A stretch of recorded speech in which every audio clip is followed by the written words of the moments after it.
The World English Bible, narrated by Sam Kusi. Book 8, Ruth.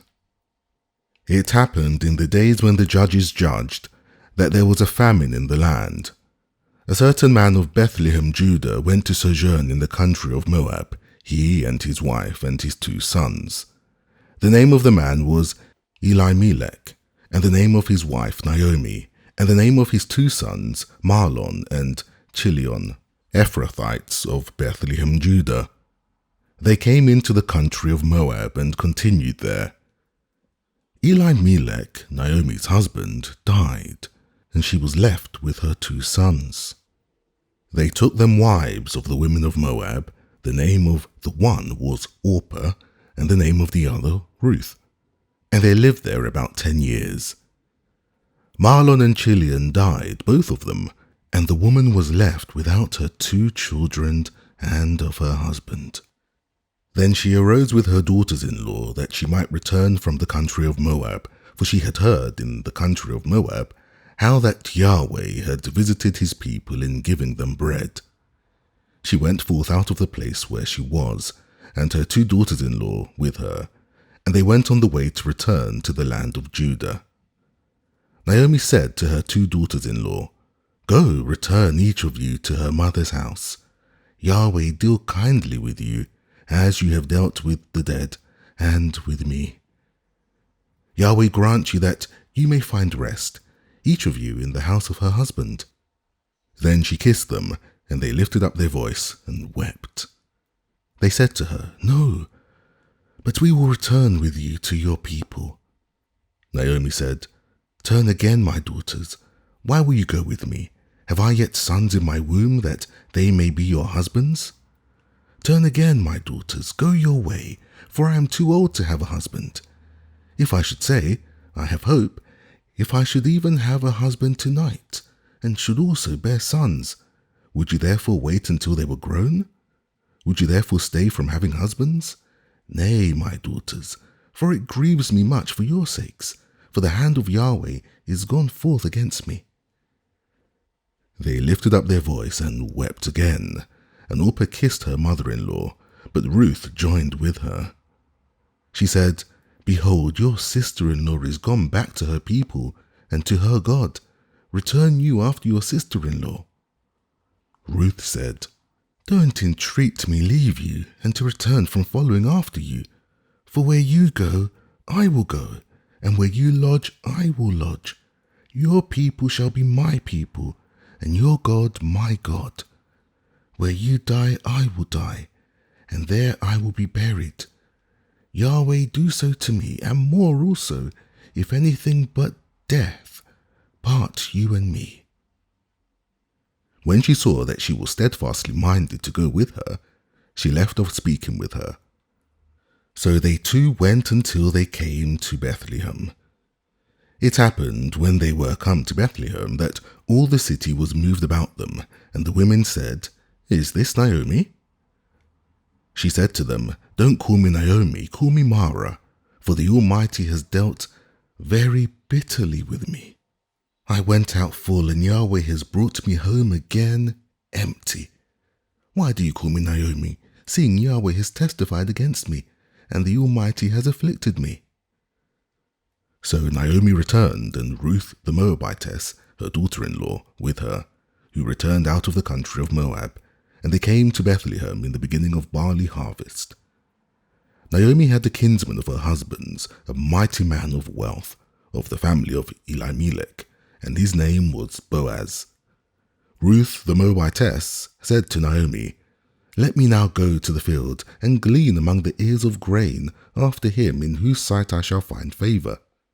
She said to her, "Go, my daughter." She went and came and gleaned in the field after the reapers, and she happened to come to the portion of the field belonging to Boaz, who was of the family of Elimelech. Behold, Boaz came from Bethlehem and said to the reapers, "Yahweh be with you." They answered him, "Yahweh bless you." Then said Boaz to his servant who was set over the reapers, "Whose young lady is this?" The servant who was set over the reapers answered, It is the Moabite lady who came back with Naomi out of the country of Moab. She said, 'Please let me glean and gather after the reapers among the sheaves.' So she came and has continued even from the morning until now, except that she stayed a little in the house." Then said Boaz to Ruth, "Don't you hear, my daughter?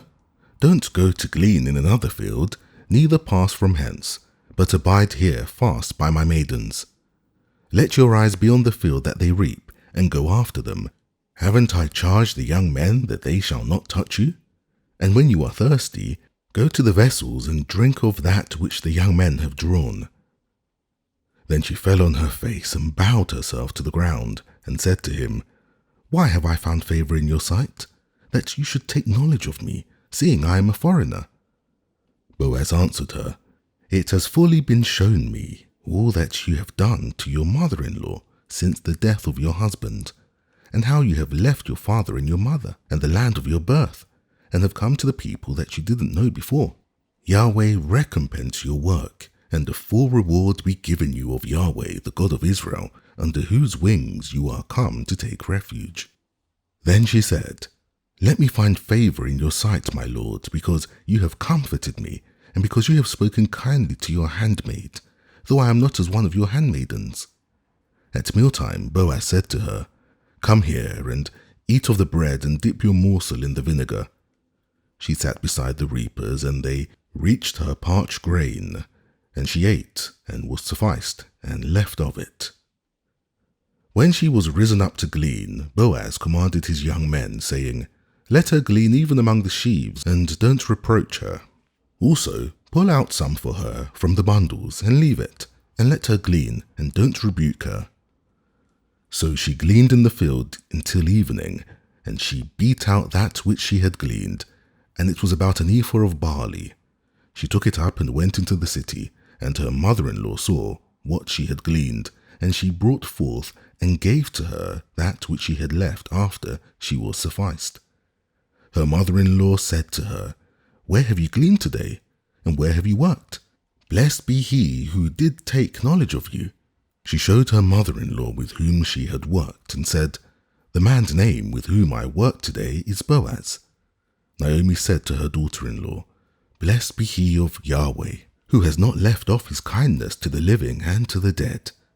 Naomi said to her, "The man is a close relative to us, one of our near kinsmen." Ruth, the Moabitess, said, "Yes, he said to me, 'You shall keep fast by my young men, until they have ended all my harvest.'" Naomi said to Ruth, her daughter-in-law, "It is good, my daughter, that you go out with his maidens, and that they not meet you in any other field." So she kept fast by the maidens of Boaz to glean to the end of barley harvest and of wheat harvest, and she lived with her mother-in-law. Naomi, her mother-in-law, said to her, "My daughter, shall I not seek rest for you, that it may be well with you? Now, isn't Boaz your kinsman, with whose maidens you were? Behold, he winnows barley tonight in the threshing floor. Wash yourself, therefore, and anoint you, and put your clothing on you, and get you down to the threshing floor, but don't make yourself known to the man, until he shall have done eating and drinking. It shall be, when he lies down, that you shall mark the place where he shall lie, and you shall go in, and uncover his feet, and lay you down, and he will tell you what you shall do." She said to her, "All that you say I will do." She went down to the threshing floor, and did according to all that her mother-in-law told her. When Boaz had eaten and drunk, and his heart was merry, he went to lie down at the end of the heap of grain, and she came softly, and uncovered his feet, and lay her down. It happened at midnight that the man was afraid, and turned himself, and behold, a woman lay at his feet. He said, "Who are you?" She answered, "I am Ruth, your handmaid. Spread therefore your skirt over your handmaid, for you are a near kinsman." He said, "Blessed you are by Yahweh, my daughter. You have shown more kindness in the latter end than at the beginning, inasmuch as you didn't follow young men, whether rich or poor. Now, my daughter, don't be afraid. I will do to you all that you say, for all the city of my people does know that you are a worthy woman. Now it is true that I am a near kinsman. However, there is a kinsman nearer than I. Stay this night, and it shall be in the morning that if he will perform to you the part of a kinsman, well, let him do the kinsman's part. But if he will not do the part of the kinsman to you, then I will do the part of a kinsman to you, as Yahweh lives. Lie down until the morning." She lay at his feet until the morning.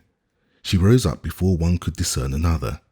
For he said, "Let it not be known that the woman came to the threshing floor." He said, "Bring the mantle that is on you and hold it." And she held it, and he measured 6 measures of barley and laid it on her, and he went into the city. When she came to her mother-in-law, she said, "Who are you, my daughter?" She told her all that the man had done to her. She said, "These 6 measures of barley gave he me, for he said, 'Don't go empty to your mother-in-law.'"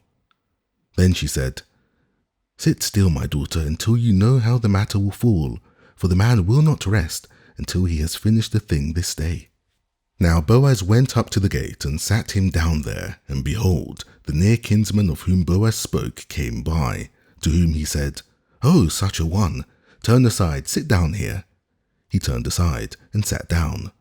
He took 10 men of the elders of the city and said, "Sit you down here." They sat down. He said to the near kinsman, "Naomi, who has come back out of the country of Moab, is selling the parcel of land, which was our brother Elimelech's. I thought to disclose it to you, saying, 'Buy it before those who sit here and before the elders of my people.' If you will redeem it, but if you will not redeem it, then tell me, that I may know, for there is none to redeem it besides you, and I am after you." He said, "I will redeem it."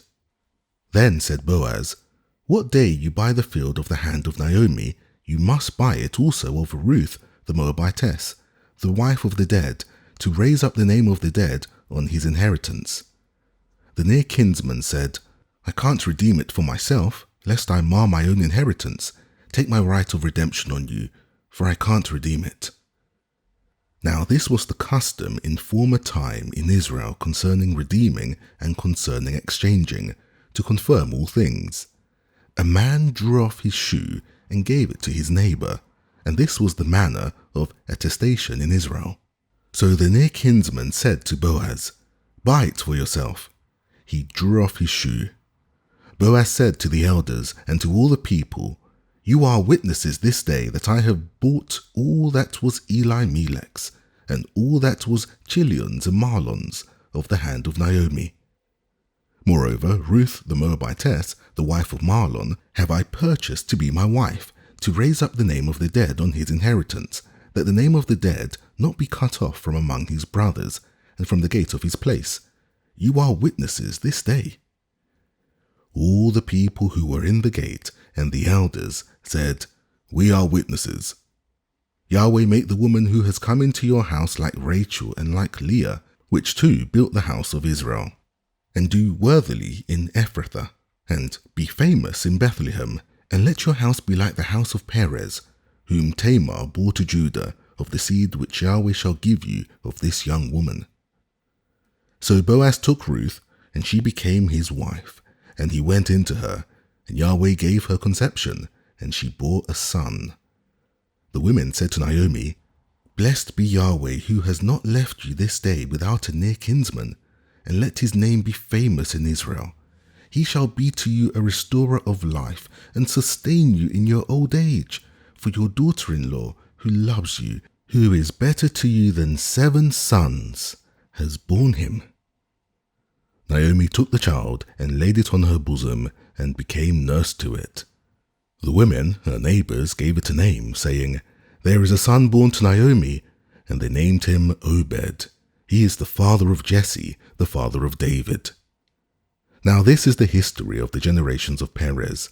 Perez became the father of Hezron, and Hezron became the father of Ram, and Ram became the father of Amminadab, and Amminadab became the father of Nahshon, and Nahshon became the father of Salmon, and Salmon became the father of Boaz, and Boaz became the father of Obed, and Obed became the father of Jesse, and Jesse became the father of David.